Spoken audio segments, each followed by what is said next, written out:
On this one, you can see for some reason the inside claw is longer than the outside claw.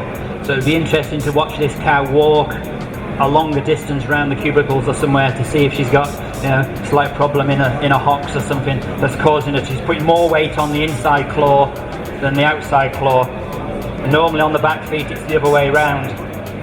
But again, exactly the same principle. I measure it, and lengthwise there's very little to come off this. I'm just going to take the difference between the two claws. When you're measuring, get the tops of the claws there the same, not the bottoms, because that is where you measure the height from, on the top, or otherwise you'll get an uneven length in the two claws. So all I'm going to do is take the toe off that inside claw, and I'm actually not going to take anything off the outside claw because it's the right length. But she is high in this outside claw. If I put that on there at the moment, it's just about half an inch difference between the two. So I'm just going to stabilize this inside claw, just make it nice and flat, just get her a little thinner in the toe. You want them to try and walk up on the toes as much as possible, so take very little height off the heel, just off the toes. If you take too much height off the heels, they'll walk back on the pasterns like this, and they'll be putting too much pressure on the heels. But this cow's got quite clean heels, there's just a little crack there, so I'll just take that out.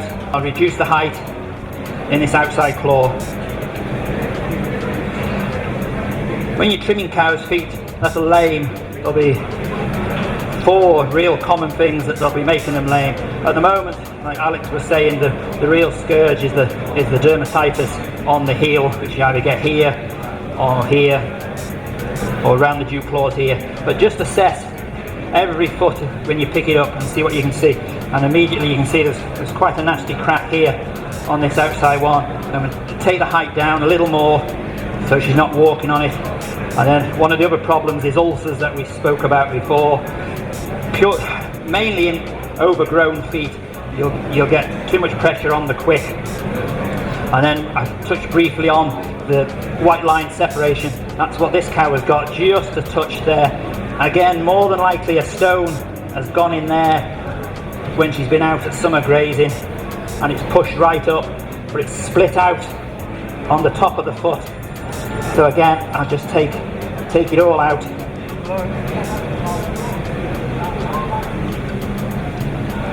And take a little bit of the wall away as well. Don't just get the hook of the knife and dig a hole, because then as soon as the foot goes down on the floor, that hole's going to fill up with muck.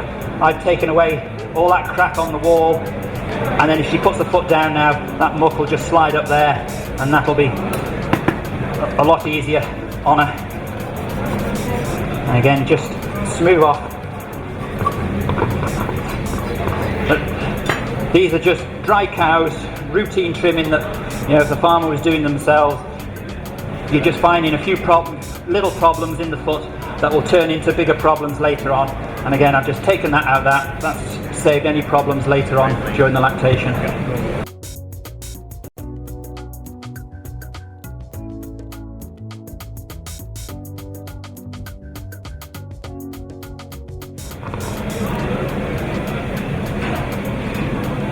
Again, exactly the same as the other foot. This inside claw is longer. Very good, 3/4 of an inch. But it hasn't got the height on it, so she's not walking all on that claw. But for some reason she's dragging the toe and it's making it grow longer. Again, and it's only just longer, so I'm just going to take it off. And I'll actually take it a little bit shorter than what I should do, to keep it in line with the other one, and it'll give it time to grow.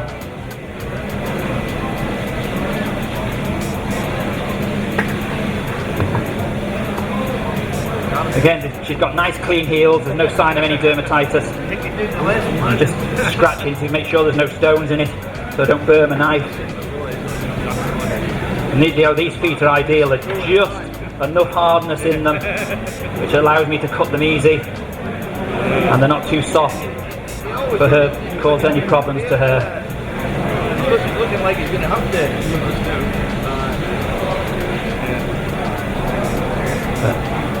That's all it needs to do for that. Just clean it up, make it nice and level,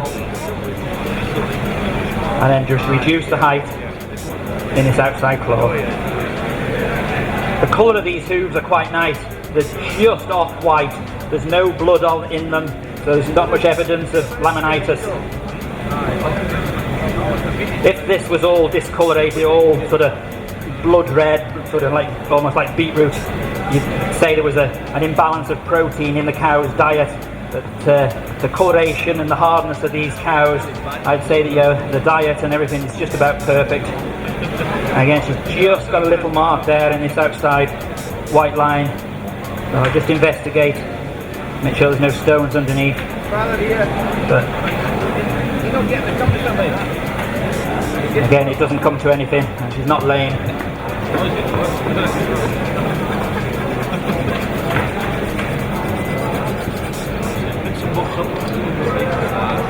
And again, for those folks that have just joined us, I'll just show how to clean off this.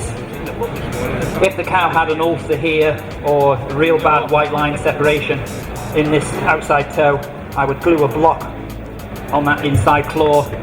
But the secret is to get all the dirt off it, to give somewhere for the glue to stick to. So I use the wrap and get it all nice and clean. And this is about the only time I do use the hook of the knife. I'll scratch lines in it like that to give the glue something to knit to, rather than a nice smooth area. And then again, if you had a big ulcer here, I would glue that on there. This one of the new blocks is a lot extra large, so it is actually too big. You just want it sticking out past the heel. This one is just too far because she'll be catching the dew claw when she's walking.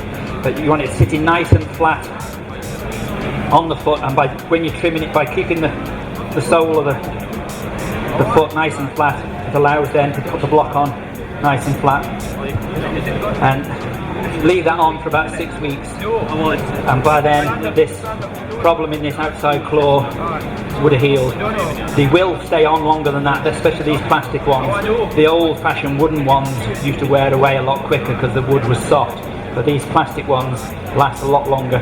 But if you leave it on any more than 6 weeks, you're going to start putting pressure on the pedal bone on this claw, and when sometimes you take the block off, you'll find you've got an ulcer underneath the block.